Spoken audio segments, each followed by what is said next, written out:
Lo que un hombre piensa de sí mismo generalmente determina, o mejor dicho, indica su destino. Eh, bueno, esto yo lo relaciono directamente con la autoestima, ¿no? Con esa seguridad, con ese perder el miedo a pedir, ¿no? Por ejemplo, yo lo relaciono muchísimo con eso, con ese miedo o la inseguridad de los inicios, esa incertidumbre, esa angustia, o tal vez esa falta de tecnicismos, o que todavía no sos experto y profesional en un tema, hace eh, que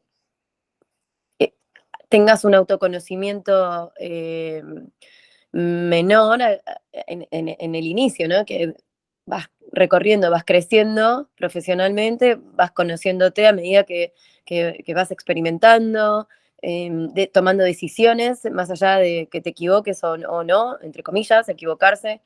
Y porque claro, los resultados se ven después, en ese destino al que nunca se alcanza, nunca se llega a ese destino. Ese destino siempre estaba como la zanahoria por delante, ¿no? Entonces, cuando uno se equivoca o va determinando sus pasos por tomar elecciones, ese fruto de esas elecciones se ven después. Ese es el destino. Lo que pasa que es un entrenamiento y que con la experiencia y el no bajar los brazos uno puede eh, ya tener no solo la escuela, sino ese know-how de cómo, eh, de cómo es su modalidad o su táctica al tomar decisiones. Cuando escuches una voz interior diciéndote que no puedes pintar, pinta tanto como puedas y verás cómo se callará. Esta me define completamente, no solo por esos pensamientos rumiantes que uno suele tener por miedo, ¿no? Porque siempre es del lado del miedo que esto surge y que es el mismo cerebro boicoteándonos, porque además es un mecanismo de defensa que tiene el cerebro. Justamente esos mecanismos lo que generan es, si vas a gastar una energía que tu organismo o que tu cerebro en ese momento cree, considera inconscientemente o mecánicamente desde lo que es lo subliminal de las órdenes cerebrales al consciente, lo que te genera es que vos puedas decidir en una forma consciente seguir o no seguir con esos proyectos. Por un lado, el cerebro lo que hace no es que sea malo, el cerebro te quiere ayudar a que vos decidas correctamente estando convencido de lo que quieres hacer, pero que si decides hacerlo, que lo hagas tan fuerte y tan intensamente, con tanto convencimiento, que nadie pueda decirte nada, incluso tu cerebro mismo.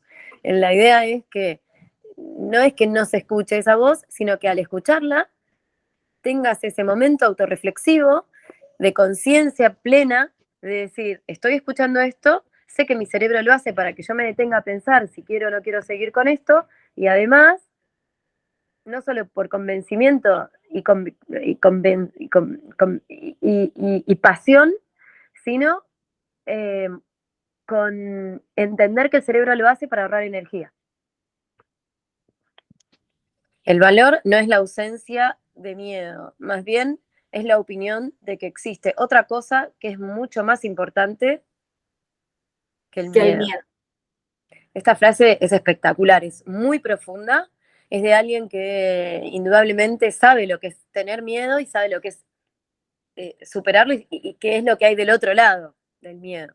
Lo, en mi opinión, ¿no? En lo que yo sé del otro lado, lo que hay es justamente el autoconocimiento, ¿no? O sea que en realidad a lo que apunta, creo, o una de las perspectivas que podemos tener de esta frase es que justamente del otro lado del miedo es el valor del propio hombre, ¿no? Está el hombre del otro lado, lo que vale ese hombre, lo que tiene dentro suyo, o sea, no solo sus valores humanos, sino cómo resuelve traspasar ese miedo. Eso es lo importante. Esa superación, esa, esa seguridad que se adquiere estar del otro lado. Porque confluyen todas las aristas, como decías vos, se unen todas en una magia, no sé si una magia, pero en una unión perfecta para trascender y buscar esa mejor versión. Claro, que el hombre no tenga miedo de sí mismo. Eso es lo que hay del otro lado, la ausencia de ese miedo a uno mismo.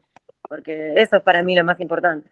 Que al final el miedo existe porque existen inseguridades que le hacen al propio hombre tener miedo. Se las autocrea, ¿no? Tal Es algo cual. muy, muy, muy, muy boicoteante, ¿no? Pero bueno, es natural, es natural.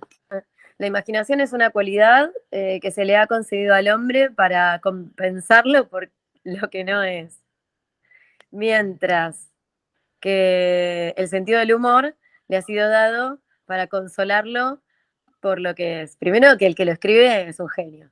Pero, Sí. a ver, esta frase está llena de contenidos muy, muy... tiene una suprainteligencia. Esto está hablando de una metacognición, está hablando de otro plano, está hablando de distintas cosas que las integra en una frase, pero se puede desmenuzar en 4 o 5 partes. Primero que habla del concepto de imaginación, ¿no? La imaginación es un conocimiento cuántico que no está en este plano, es un conocimiento que está en la supraconciencia, es un conocimiento y conceptos y significados y recursos que la persona tiene, que se nos viene dado, lo que pasa que es un plano al que nadie nos permite acceder sin miedo, o que si lo estás haciendo es como pecaminoso, o que da desconfianza, o incluso llegan a un punto de que nos hacen dudar de nuestra propia cognición imaginativa, que es un plano de suprainteligencia. Es como la intuición. La imaginación es la intuición materializada. Es un plano de la intuición. Entonces, esto hace que se lleve a justamente, ¿no?, compensar lo que la gente hace materialmente en un plano físico. Por eso lo compensa, porque uno tiene que lograr coherencia entre lo que intuye o imagina o escuchar ese sexto sentido y bajarlo a su día a día. Y esto, sin sentido del humor, es imposible de hacer y por eso nos consuela, porque nos hace reír de nosotros mismos y además lo relaciona justamente con algo tan inteligente que es reírse de uno mismo, que no cualquiera logra hacerlo, porque no solo que es muy difícil reírse de uno mismo cuando uno la está pasando realmente mal, y tiene que aprender a separar sin ir a un psicólogo. Entonces esto es autoconsolarse, eso se llama automotivación, y el que hace esto justamente no solo tiene imaginación de sí mismo, sino que sabe eh, eh, utilizar sus propios recursos como persona y seguir. Acá quedó algo impresionante. Sí. Vos sabés que ahora cuando tengas la grabación te estás llevando un mensaje impresionante, de una profundidad, Guada, Sí, sí, lo sé. impresionante. ¿Y el último? Y el último elegí el de la última. Dale. Dice, sabemos lo que somos, pero ignoramos lo que podemos ser. Y obviamente a ver, esto, Shakespeare es Shakespeare, ¿no? Porque él era un romántico inglés que en la época en que vivió era todo bello, era todo ideal. Eran, además, son mentes que no hay más de esta gente, no existe ya, y no sé quién va a venir, ¿no? Para poder reemplazar semejante conocimiento, ¿no? Eh, las frases que elegiste son preciosas, pero esta, él lo que dice, creo, acá es que sí, sabemos lo que somos, te mirás al espejo, sabes lo que sos, te ves materialmente, te reconoces, te podés definir físicamente, pero no tenemos ni idea de lo que podemos llegar a ser por lo que no conocemos. Entonces, Tal como cual. la gente no domina, o sea, o no aprendimos o no sabemos, no solo saber que existe, sino dominarlo, lo que no vemos, que es lo que muchas veces hemos hablado vos y yo, ¿no? Que coincidimos, creo, en un punto en el que decís, si conociéramos realmente lo que no conocemos de nosotros, no sabemos cómo circula la sangre, no la sentimos. Entonces ese es un ejemplo, por ejemplo. Vos no sabés cómo se siente la circulación de la sangre. Sabés que la sangre circula, pero no sabes lo que se siente, no sabes su temperatura, solo si te cortás y sabés que está tibia o que sabe a hierro o que el color, pero si a simple vista no se ve. Este es un ejemplo, o cómo se generan nuestros circuitos digestivos o el ruido que tienen los jugos gástricos, o por ejemplo, simplemente en nuestro cuerpo me refiero. Imagínate fuera de nuestro cuerpo que existen otras formas de percepción que sí, vos podés ver claroscuros, podés ver según tus habilidades o tus capacidades, pero hay gente que ve otras cosas y sin embargo eso se subestima, ¿no? Nos subestimamos mucho a nosotros mismos y imagínate una subestimación del colectivo, me refiero de, de muchas personas juntas, ¿no? Eh,